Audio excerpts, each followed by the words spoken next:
The Pittsburgh Steelers have a chance to get back into the winning side of things. Yes, things are bleak following two consecutive losses, two very ugly losses against one inferior opponent in the Cincinnati Bengals, and then in one quality NFC team in the Green Bay Packers. The Steelers find themselves 4-3, still on top of the AFC North, however, and now they welcome the best team in the NFL, the Indianapolis Colts, which nobody had predicted before this season would be the best team 9 weeks into the season. But those mighty Colts come to Acrisure Stadium. They take on the Pittsburgh Steelers, and the Steelers need to find a way to win here.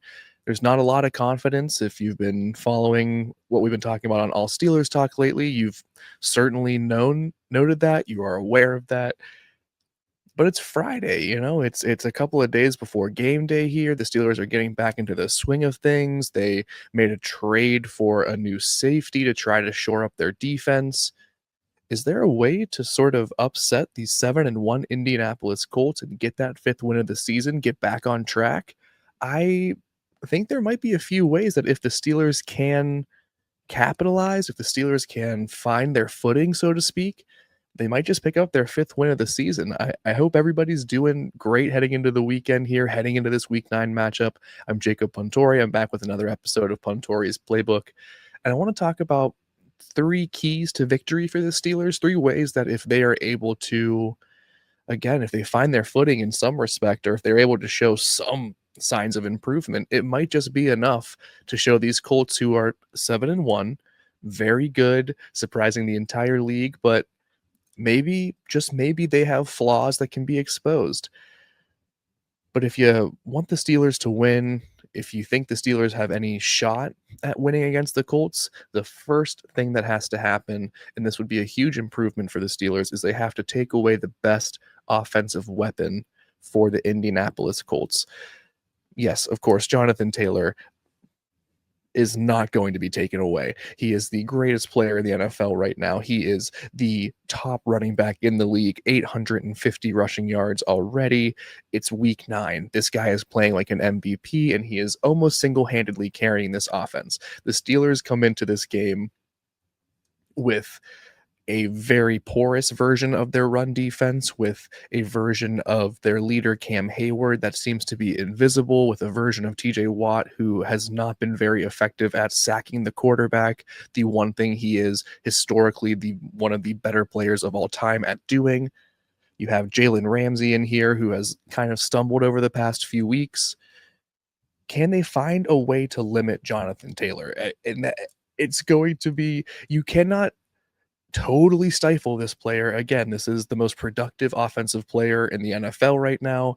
He is valuable in every single way. I do not know if the Steelers are going to be able to limit him in any sort of capacity, but they have to find a way to not let him wreck the game, to not let him completely dominate from start to finish. If they are able to do that, you might still surrender 100 rushing yards, fine. You might still give up a touchdown to Jonathan Taylor, but if you can find ways to make sure that he does not seal the game for the Colts, that might be the slightest sign of life and improvement. I don't know if they can take away Jonathan Taylor completely. Someone who I think they might have an ability to take away, and somebody that might be, again, more likely of an option for the Steelers to take down or to show some sort of improvement on defense, is the tight end battle. And this was, again, the Pittsburgh Steelers are a bad defense against tight ends. They just got absolutely rocked by the Green Bay Packers and by Tucker Kraft. They have been getting dominated by solid athletic tight ends all season long.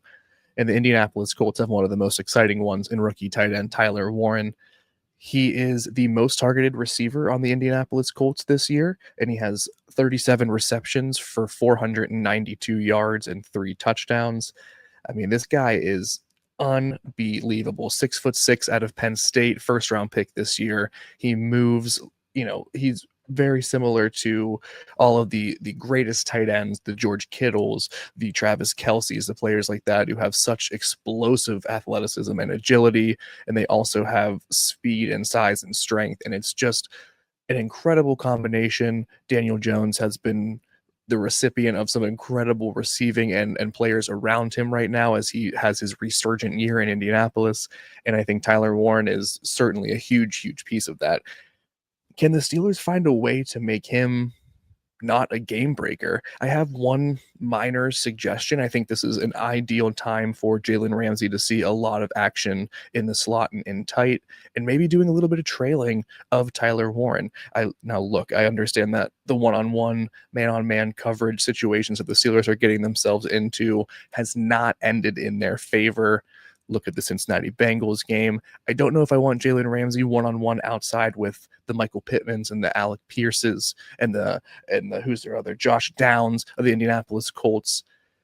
But I do think I would love to see that physicality and that toughness in between the numbers, in between the hash marks, between Jalen Ramsey and Tyler Warren. And if the Steelers are going to have any shot at shutting down a strong offensive weapon from the Colts, it has to be their best defensive secondary player in Jalen Ramsey stepping up and doing the thing that they are paying him all this money to do. That's going to be the first thing. The second thing is the Steelers have to start making better play calls on defense. We heard defensive coordinator Terrell Austin say that he's the one calling the plays. Mike Tomlin will step in when he sees something or deems it necessary, but it's TA calling it, and that's how it works. And okay, Coach Terrell Austin, the onus is now on you. Find a way to call more plays that gets Nick Herbig on the field. That is the only other thing. They have to rattle Daniel Jones. They have to find a way to make him uncomfortable, to get him on the ground. He has all of these weapons around him, and that is what makes the Indianapolis Colts so dangerous, is that not only do they have tons of weapons at multiple positions, they have found creative ways and inconsistent ways, I mean in a good way, because they are such a spread out and unpredictable offense. They are able to get the ball to all of their weapons in so many different forms in various ways. The Steelers have to answer that call. They have to be able to match that creativity with an equal amount of creativity. And that means getting Nick Herbig, who is their most athletic edge rusher right now, onto the field. If that means that Alex Highsmith has to come off, okay. If that means that Alex Highsmith, TJ Watt, and Nick Herbig are all on the field at the same time, and that means one of your other linebackers, like a Peyton Wilson, doesn't stay on the field, great. That's not a problem. Nick Herbig is what I believe is the best opportunity to get after Daniel Jones consistently in this Week 9 matchup. Coach Terrell Austin, you're calling the plays. Call more plays for Nick Herbig. It might just work out. The last thing that the Steelers need to do, let's switch to the offensive side of the ball, because the defensive side of the ball is going to be a huge, huge storyline to watch during this game, and we all know how important that is. Switching to the offensive side of the ball, it's hard to find a ton of positives from the Pittsburgh Steelers coming out of that Green Bay Packers loss. But there was one little emergence, and it was wide receiver Roman Wilson, who, yes, I know, picks up some of these receiving yards and his first career touchdown in garbage time. But it's a huge step for the second-year wide receiver. We're talking about a player who has been continuously pushed to the back of the line, has been shelved for an entire year last season. This is a huge step for him. We've continued to talk about, do the Steelers need to be aggressive with getting another wide receiver too? They bring in friend of Aaron Rodgers, Marquez Valdez-Scantling, for a workout, and then they don't actually sign him, as MVS looks to maybe sign with an active roster before the NFL trade deadline. And if he doesn't, I would then anticipate him signing with the Steelers. But that leaves this matchup for Roman Wilson to show that last week against the Green Bay Packers was not a fluke, but a step in the right direction. And I have been very low on him for the past couple of months, not because I think he is an untalented receiver and not because I think that he does not provide what an NFL wide receiver can do.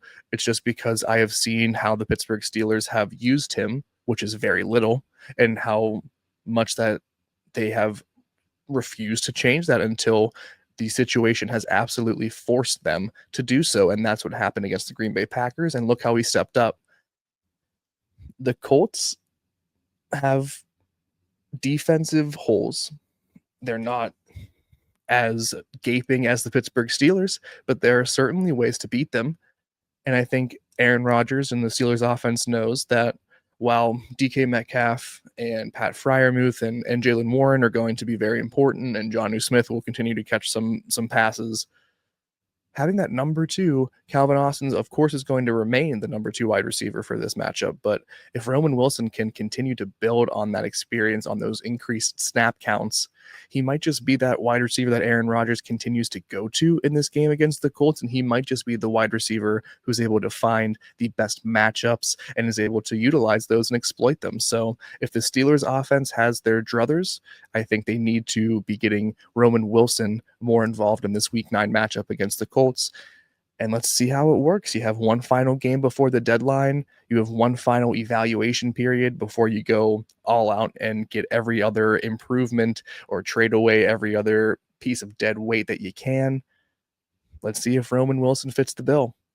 And if the Steelers can get to any of these three keys against the Indianapolis Colts, it will help their chances to win. And this is easily the toughest matchup of the year for them so far.